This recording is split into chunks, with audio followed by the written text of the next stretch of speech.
नमस्कार दोस्तों, एक बार फिर स्वागत है आपका द एक्सप्लोर हेल्पलाइन में। दोस्तों, आज मैं बात करूंगा कि क्या वास्तव में इस दुनिया में नागमणि है। वैसे तो आप सभी ने कई बार किसी कहानी या फिल्मों में नागमणि के बारे में सुना होगा और इन दिनों टीवी शो नागिन में आप नागमणि को देख भी रहे होंगे। हम सभी ने सुना है कि नागमणि बहुत शक्तिशाली होती है। वहीं अब सभी के मन में सवाल रहता है कि क्या नागमणि हकीकत में है या नहीं। ऐसे में अगर आपके मन में भी यह सवाल है तो इसका जवाब आपको बृहत संहिता में बताई गई है। इन बातों से मिलने वाला है जो आज हम आपको बताने जा रहे हैं। दोस्तों, कहते हैं कि प्रमुख ग्रंथ बृहत संहिता में लिखी बातों के अनुसार संसार में मणिधारी नाग मौजूद है, लेकिन ऐसे नागों का मिलना दुर्लभ होता है।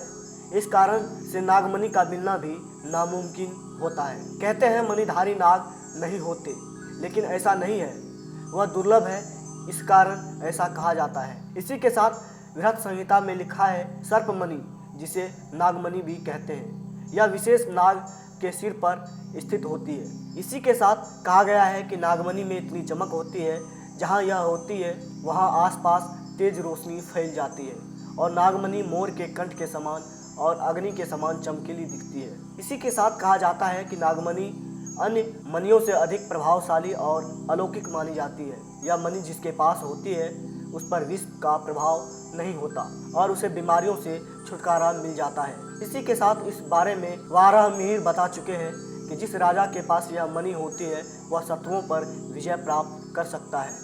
दोस्तों, हमारे देश में सांपों के बारे में बहुत सी अवधारणाएं हैं और जिसमें सबसे बड़ी अवधारणा ये है, क्या सांपों के पास मणि होती है। बहुत से लोग इन बातों पर विश्वास नहीं करते हैं, लेकिन पौराणिक ग्रंथों के अनुसार सांपों के मस्तक पर एक अत्यंत मूल्यवान और चमकीले पत्थर की तरह एक नागमणि होता है और इस नागमणि के बारे में कहा जाता है कि जिस आदमी को यह हाथ लग जाए उसका भाग्य ही बदल जाता है। नागमणि के बारे में कहा जाता है कि इसमें इतनी तेज प्रकाश होती है कि देखने वाले की आंखें चौंधिया जाती है। इसकी चमक के आगे हीरे की चमक भी फीकी पड़ जाती है। अगर भारतीय कथाओं और पौराणिक बातों की बात करें तो उनमें भी नागमणि की ऐसी कई बातें बताई गई हैं। धार्मिक शास्त्रों के अनुसार नागमणि को भगवान शेषनाग धारण किया करते हैं। पुराणों में भी नागों के कई किस्से हैं। भगवान कृष्ण का भी ऐसे ही एक नाग कालिया से सामने हुआ। नागमणि का रहस्य आज भी अनसुलझा है।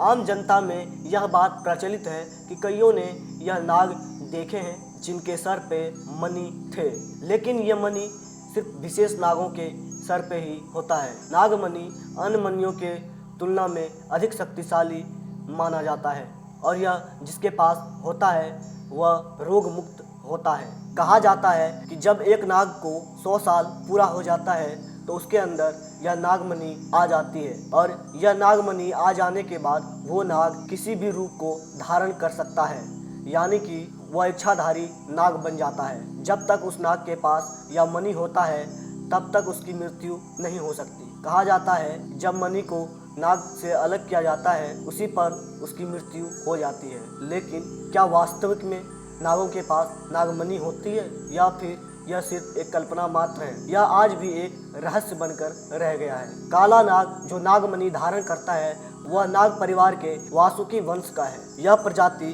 भारत में नागालैंड में अक्सर पाए जाते हैं। अब सवाल यह उठता है कि कोबरा में मणि कैसे होता है। कहा जाता है कि जिस नाग को 100 साल पूरा हो जाता है और उसका विष खत्म नहीं होता है तो वही विष जम करके एक नागमणि का रूप धारण कर लेती है और वह शिकार करने के लिए इसका उपयोग आता है। तो दोस्तों, यह थी हमारी एक छोटी सी जानकारी।